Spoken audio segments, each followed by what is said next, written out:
በስመ አብ ወወልድ ወመንፈስ ቅዱስ አሃዱ አምላክ።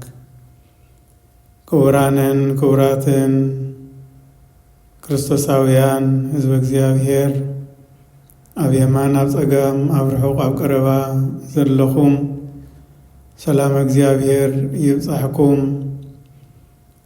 ሕግን ትእዛዝን እግዚአብሔር አምላክኩም አኽቢርኩም ክርስቲያናዊ ግዴታኩም ፈሊጥኩም ኣብ ጾምን ኣብ ጸሎትን ኣብ ሱባኤ ተጸሚድኩም ዝወራሕኩም ደሓን ደሓዲርኩም ደሓን ደውዒልኩም ደሓን ደቐኒኹም አሜን። እቲ ኩሉ ዝኽእል ለባህሪ እግዚአብሔር አምላኽና በቅዱስ ፍቃዱ ሱባኤና በሰላም አፈጺሙ ወደቶ ሳይናው ብርሃነ ትንሣኤው በሰላም የሪኤና እናበልና ከንጽሊ ከምዝወራሕና በቅዱስ ፍቃዱ በሰላም ብርሃነ ትንሣኤው ንምርኣይ ዘብቃዕና ክብርን ምስጋናን ንዑ ይኹን።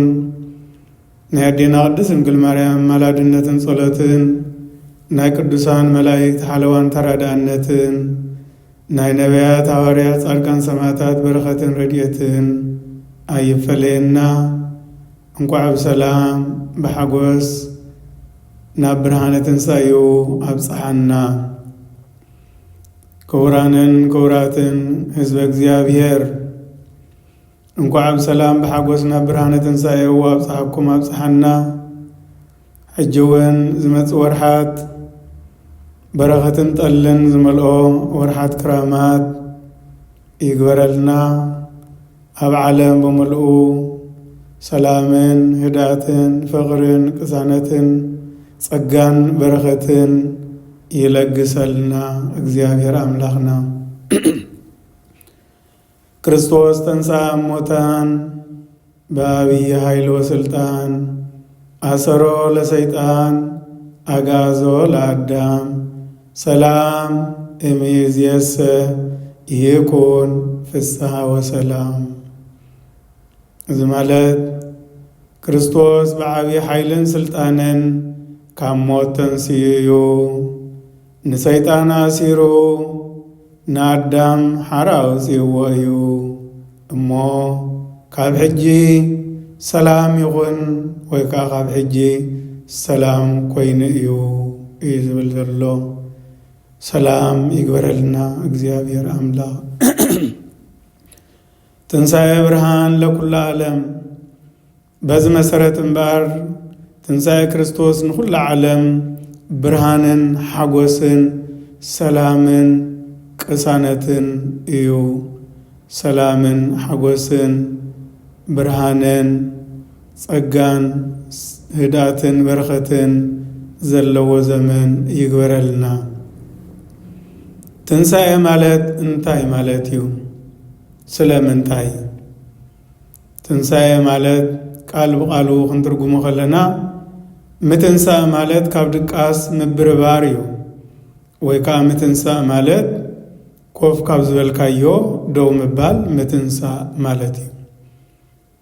ብሓፂር ቃል እምበኣረይ ጎይታና መድሓኒና ኢየሱስ ክርስቶስ ነቲ ብነቢያት ገይሩ ዝሓበሮን ዝሃቦ ተስፋ ትንቢትን ንምፍጻም ንወዲ ኣዳም ንምድሓን እዚ ዝስዕብ ነገረ ድሕነትን ጸዋትወ መከራን ፈጺሙ ወይ ከዓ ተቐቢሉ ካብ ሞት ከም ዝተንስአን ዝሃበና ህይወትን ዝገልጽ ነገረ ድሕነት እዩ። ኩሉ እቲ ናይ ነገረ ድሕነት እንብሎ ካብ ብስራተ ልደቱ ጀሚሩ ክሳብ ስቕለቱን ትንሣኤኡን ኣብ መማዓልቱ ነናቱ ትምህርትን መግለጽን ምስጢርን ብሰፊሑ ተገሊጹ እዩ።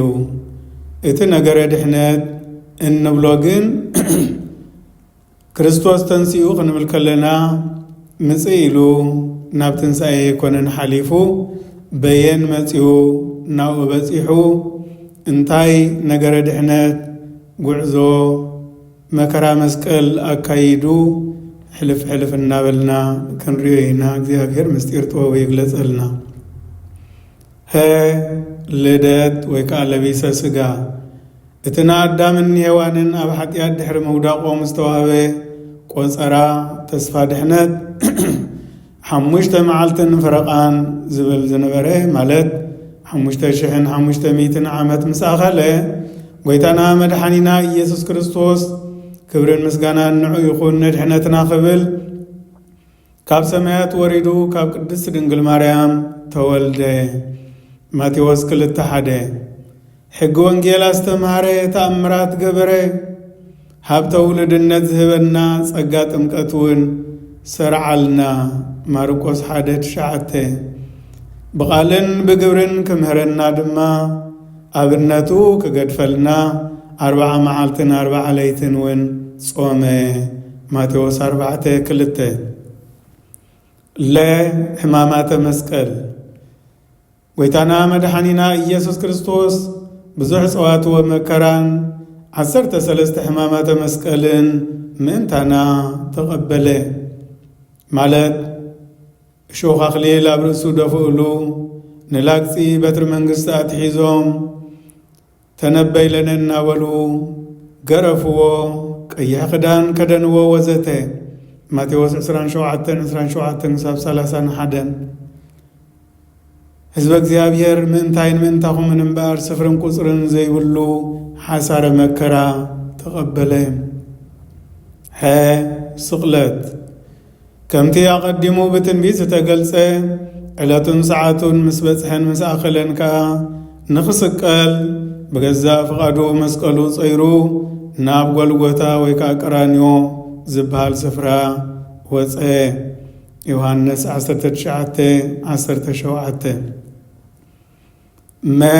በጃ ምሕላፍ ብሓቂ ንሱ ንሕማምና ጸሮ ንስኻይና ከዓ ኣብ ነፍሱ ጻዕኖ ንሕና ሰላምን ትኽንረክብ መቕጻዕትን ኣብኡ ወረደ ንሕና እውን ብስምብራቱ ሓወና ክብርን ምስጋናን ንዑ ይኹን ኢሳይያስ 53:4-5 ጎይታና መድኃኒና ኢየሱስ ክርስቶስ እምበር ንዓይን ንዓኹምን ንምድሓን እዚ ኩሉን ካልእን ሓሳረ መከራን ሕማማተ መስቀልን ተቐቢሉ بزمن ማርቆስ ب27 መጋቢት ዕለተ ዓርብ ኣብ መስቀል ተሰቕለ ማቴዎስ 27:34 ዮሐንስ 19:18 ማቴዎስ 27:32 ኣብዚ ኣብ መስቀል ኣብ ዝወዓለሉ ጊዜ ድማ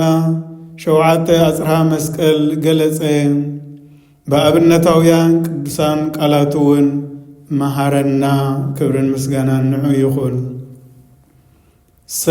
ወሪደ መቃብር ጎይታና መድኃኒና ኢየሱስ ክርስቶስ ሞተ ነፍስን ኃጢአትን ክስዕር ምእንታና ተሰቕለን ሞተን ሞተ ዘኢይመውት ሞተ ከመይ ይስዓሮ ለሞት ሞተ ከመይ ሃይዎም ለሙታን ከም ዝብል ዘይመውት ክንሱ ሞተ ንሞት ክስዕር ሞተ ንሙታን ከተንስእ ሞተ ኣብ ቅዳሴና ዘዲስቆሮስ ብድሕሪዚ ቅዱሳን ኣበው ዮሴፍን ኒቆዲሞስን ድማ ብኽብሪ ገኒዞም ኣብ ሓድሽ መቃብር ቀበርዎ ዮሐንስ 19:28-42 ናብቲ ዝወረድናየ ወሪዱ ናብቲ ዝወደቕናየ ወዲቑ ከልዕለናን ከተንሳአናን እዚ ኩሉ ሓሳረ መከራ ምእንታይን ምእንታኹምን ተቐበለ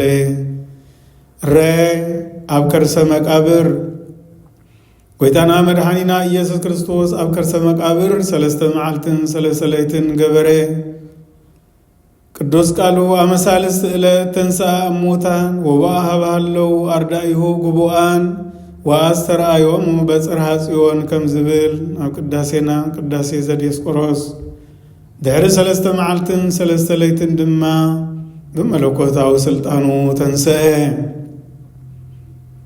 3 መዓልትን 3 ለይትን እንብሎም ዓርቢ ካብ ንግሆ ክሳብ ፍርቂ መዓልቲ ብርሃን ነይሩ 1 መዓልቲ ካብ ፍርቂ መዓልቲ ክሳብ ተስኣቱ ወይ ከዓ ሰዓት 3 ጸልማት ኮይኑ ሓደ ለይቲ ካብ ተስኣቱ ወይ 3 ክሳብ 10 ወኣሃዱ ናይ ምሸት በሪሁ ካልኣይ መዓልቲ ናብ ቀዳም ዘውግሕ ሓደ ለይቲ ቀዳም መዓልቲ ሳልሳይ መዓልቲ ናብ ሰንበት ዘውግሕ ሓደ ለይቲ ሳልሳይ ለይቲ እዚ እዩ ብሓፂሩ ዓርቢ 2 መዓልትን ሓደ ለይትን ቀዳም ሓደ ለይትን ሓደ መዓልትን ናብ ሰንበት ዘውግሕ ድማ ሳልሳይ ለይቲ እዮም።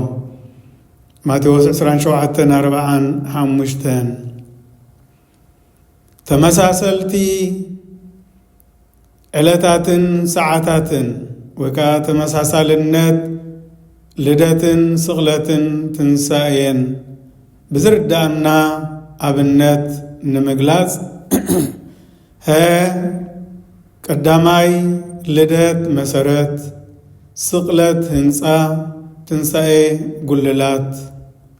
ካልኣይ ልደት ብቑሊ፣ ስቕለት ዕምባባ፣ ትንሳኤ ፍረ እዮም። ምስክሩ ኣብ ጊዜ ልደቱ ኣስከበቶ ውስተ ጐል ክብል ከሎ ሞቱ፣ ወጠብለለቶ ብኣጽርቅቲ ክብል ከሎ ግንዘቱ፣ ወኣሰረቶ መንኰብያቲሁ ክብል ከሎ እስራቱ ምዃኑ ይገልጸልና። ኣብ መብልዕ ማላ ደቀሰቶ ኣስከበቶ ውስተ ጐል ኣብ መብልዕ ማላ ደቀሰቶ እዩ ሞቱ እዩ ዝገልጽ። ወጠብለለቶ ብኣጽርቅት በጽርቅቲ ተጠቕለለቶ ግንዘቱ እዩ። ኣሰረቶ መንኰብያቲሁ ኣጻብዕቱ ኣሰረቶ እስራቱ እዩ ዝገልጸልና። ስለዚ ኣሕዋተይ ነገረ ድሕነት ካብ ልደት ስለ ዝጅምር ልደቱን ቅንዋቱን ግዝረቱን ወሪደ መቃብሩን ክሳብ ፍጻሜ ዘመልክተና ረቂቕ ምስጢር እዩ። ቁጽሪ 1 ልደት ፍርቂ ለይቲ፣ ስቕለት ፍርቂ መዓልቲ፣ ትንሳኤ ፍርቂ ለይቲ እዩ ነይሩ። ካልኣይ ኣብ ልደት ብርሃን፣ ኣብ ስቕለት ጸልማት፣ ኣብ ትንሳኤ ትንሳኤ ሙታን ተኸሲቱ። ሳልሳይ ብስራት ልደት ብመላእኽትን ጓሶትን፣ ብስራት ወይ ከዓ ትንቢት ስቕለት ብቅዱሳን ነቢያትን ቅዱሳት መጻሕፍትን፣ ብስራት ትንሳኤ ብመላእክትን ቅዱሳት አንስትን ንህዝቢ ተሓበረ፣ ንቅዱሳን ሐዋርያት እውን ተሓበረ። ተንስኡ ለጸሎት ሰላም ለኩልክሙ ብዝብል ድማ ንነፍሳት በቦና አዳምን ብጎይታና መድኃኒና ኢየሱስ ክርስቶስን ተበሰረ። ከመይ አቦና አዳም እትዝሃቦ ናይ ድሕነት ተስፋ ቆጸራ ይጽበ ስለ ዝነበረ ጎይታና መድኃኒና ኢየሱስ ክርስቶስ ብስልጣን መለኮቱ ነፍሳት ከድሕን ናብ ሲኦል ምስ ወረደ አቦና አዳም ሰዓቱ ቆጺሩ ተንስኡ ለጸሎት ንጸሎት ንተንስእ በጺሕሎ ንድሕነሉ ጊዜ ምስ በለ እቶም ህዝቢ እቶም ነፍሳት ድማ እግዚኦ ተሳሃለኒ የሚሎም አታሓሒዙ ጎይታና መድኃኒና ኢየሱስ ክርስቶስ እውን ሰላም ለኩልክሙ ሰላም ንዓኻትኩም ይኹኒ ዝበሎም እሞ ምስ መንፈስካ ኢሎም ድማ ተቐበልዎ። እዚ ኣብ ቅዳሴና ብካህንን ዲያቆንን ብህዝብን ተሰኒዩ ዝበጽሕን ዝጽለየሉን ቅዱስ ቃላት እዩ።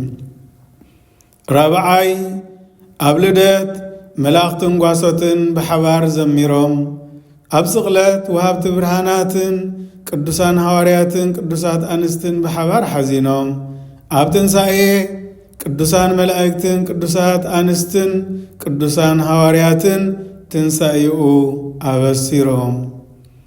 ሐሙሻይ ልደት ዘመነ አበው፣ ስቕለት ዘመነ ብሉይ፣ ትንሳኤ ዘመነ ሐዲስ የመልክተና።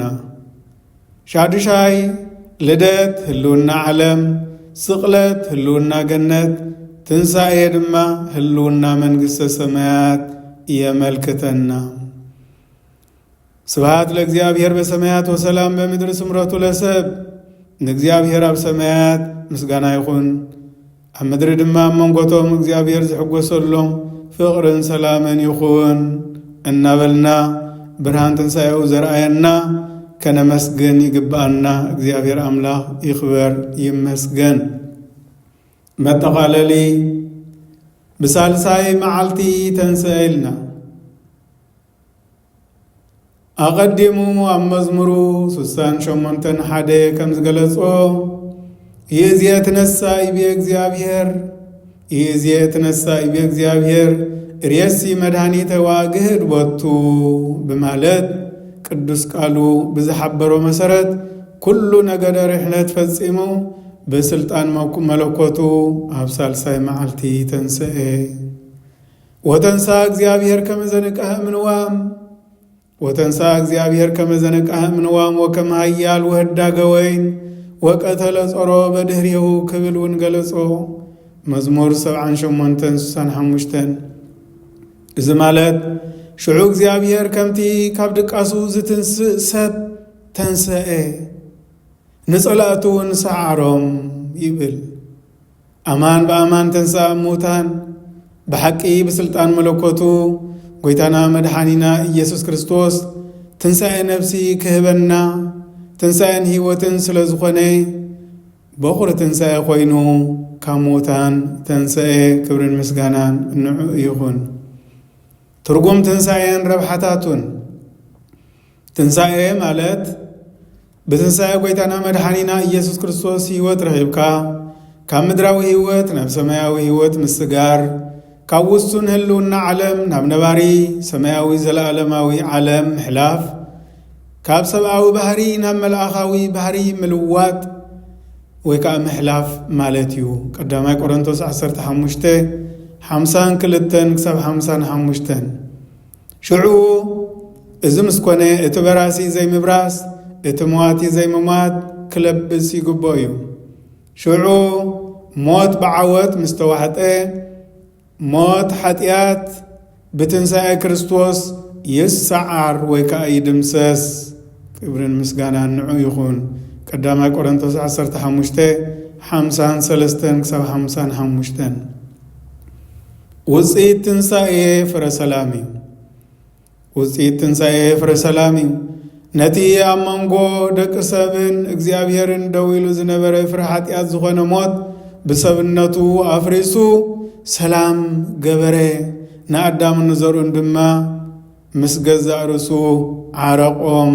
ቆላስዩስ 1:17-20 እወ ውፅኢት ትንሣኤ ፍረ ሰላም እዩ። ገብረ ሰላም በመስቀሉ ከም ዝበልናዮ ኣብ ናይ ቀዳም ትምህርትና ማለት እዩ። ንኹሎም እቶም ብምኽንያት ኃጢአት ሞት ዝገዝኦም ዝነበረ ከዓ ሓራ ኣውፅኦ። ሮሜ 5:12-21 ኢሳይያስ 50:25-28-26 እዚ ስለ ዝኾነ እምበኣር ክርስቶሳውያን ኣቦታት፣ ኣዴታት፣ ኣሕዋት፣ ኣሓት ናይ እግዚአብሔር ቤተሰብ ከምቲ ቅዱስ ቃሉ እግዚአብሔር ኣምላኽና ኣብ ዮሐንስ 5:24-25 ዝምህረናን ዝምዕደናን ብሓቂ ብሓቂ ይብለኩም ኣለኹ እቲ ንቓለይ ዝሰምዕ በቲ ዝለኣኸኒ እውን ዝኣምን ናይ ዘለዓለማዊ ሕይወት ኣላቶ ናይ ዘለዓለም ሕይወት ኣላቶ ንሱ ካብ ሞት ናብ ሕይወት ይሳገር እምበር ናብ ፍርዲ ኣይክበጽሕን እዩ ይብለና። እታሓይዞ እውን ሞታት ድምፂ ወዲ ኣምላኽ ዝሰምዑላ ሰዓት ትመጽእ ኣላ ወይ ከዓ ክትመጽእያ ንሳ ከዓ ሕጂ እያ። እቶም ዝሰምዕዎ ዘበሉ ከዓ ብሕይወት ከም ዝነብሩ ብሓቂ ብሓቂ እብለኩም ኣለኹ ዝብል ቅዱስ ቃል ምሂሩናን ምዒድናን ኣሎ። ቃሉ ሰሚዕና ትእዛዛቱ ፈጺምና ክንርከብ እሞ ካብ ሞት ናብ ሕይወት ክንሳገር ኣሕዋተይ ንዕደም ኣለና። ቅርባት ንኹን። እወ ንወዲ ሰብ ኣብ ዓለም ክነብር ከሎ ብሕይወት ከንብርዎ ዝኽእሉ ዝተፈላለዩ ነገራት ኣለዉ። ከም ኣብነት እንተጠቒስና 4 መሰረታውያን ነገራት ኣለዉ ብስጋን ብነፍስን ንወዲ ሰብ ብሕይወተ ስጋን ብሕይወተ ነፍስን ከንብርዎ ዝኽእሉ። ንኣብነት ብስጋ ብሕይወት ክነብር ዝኽእል ሓደ ወዲ ሰብ 4 ነገራት ምስ ዝረክብ እዩ።